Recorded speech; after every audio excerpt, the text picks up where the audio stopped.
Oh, you're there. Do you like my new specs? They're sort of party specs. There's no lenses in there. You can put your finger straight through, but they look pretty in hearts. That's nice. Very nice indeed. Made entirely of wire. That's interesting things. So that's what I'm looking at today, is some of the wire toys. And there's tremendous variety in them. Some of them are absolutely charming. Some of them, like this one here, is personalised.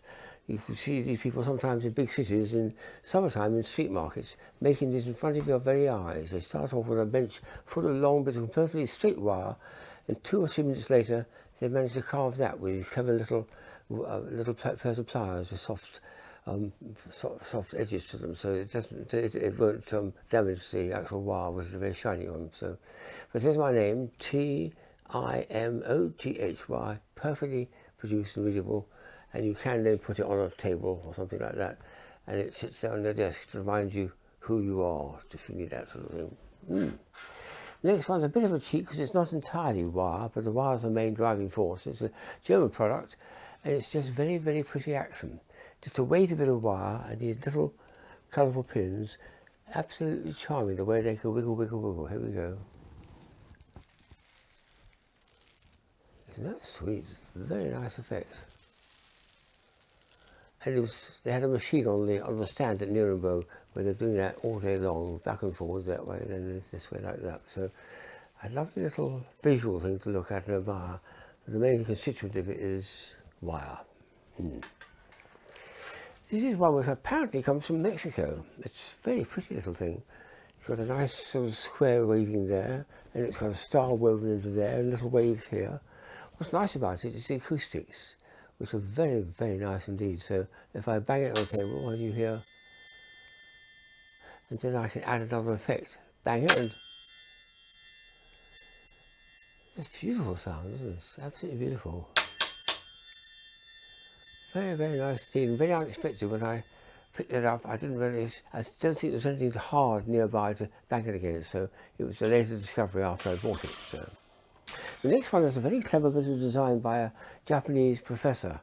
I think a German professor told me about his life, Sakai he's called, who decided to make spinning tops from these things here, which of course are paperclips. You just weave it into such a way that here's one which has got nothing on the outside of it.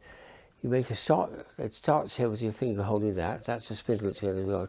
And this V-shaped bit is in order to get this supported in the middle, but have the centre of gravity all the time exactly in the central point. So the centre of gravity of that bit there is the same as the weight there.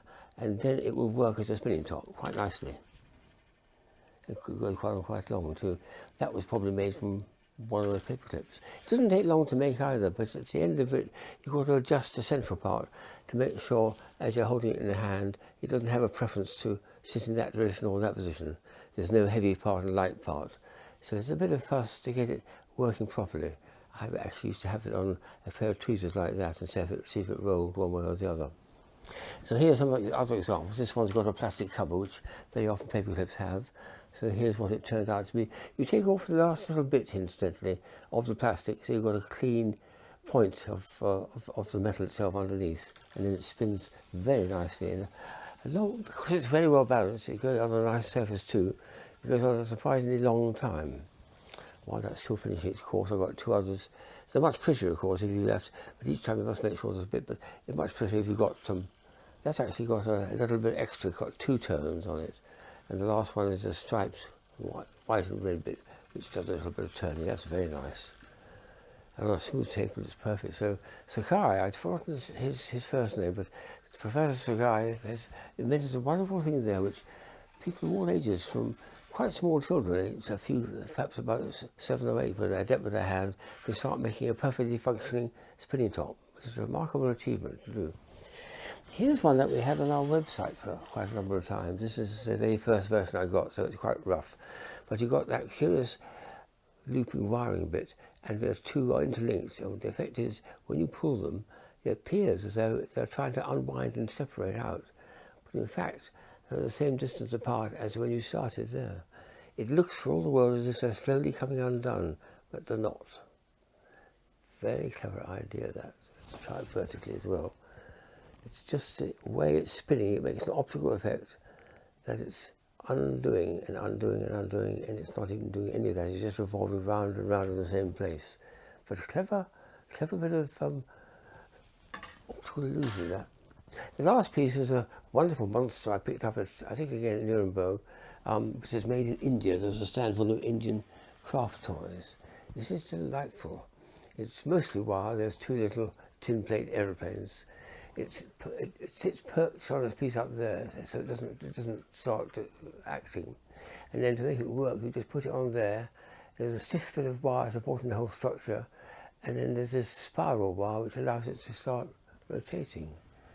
And watch what happens at the end. It gets up quite a speed. What a very simple story. And coming into land, whoopee, they've done it. So, and it packs up very neatly too. Just take it like this. This turns into it like that. Closes up, and it's packable away, as it were. But I love it. I must put it out again because it makes a little tripod there, and you park it. I'll take one of these off now, and you just park it on the thing, on the piece at the top. So easy. There's a little place there for it to park.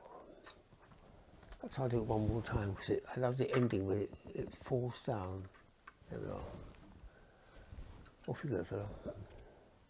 I suppose I could put a bit of oil in it to make it fur, but I quite like it. It's working just the right speed for me. So the Indians are very good at making simple craft toys. There's lots of style and design in it, and that's a good example of one. Wire toys, they're something that's very light too. I can have a lot of these, there's no weight to them at all. And there's variety, that's what I like about the wire toys. And simplicity, and some things which small children even could start making spinning tops, I think.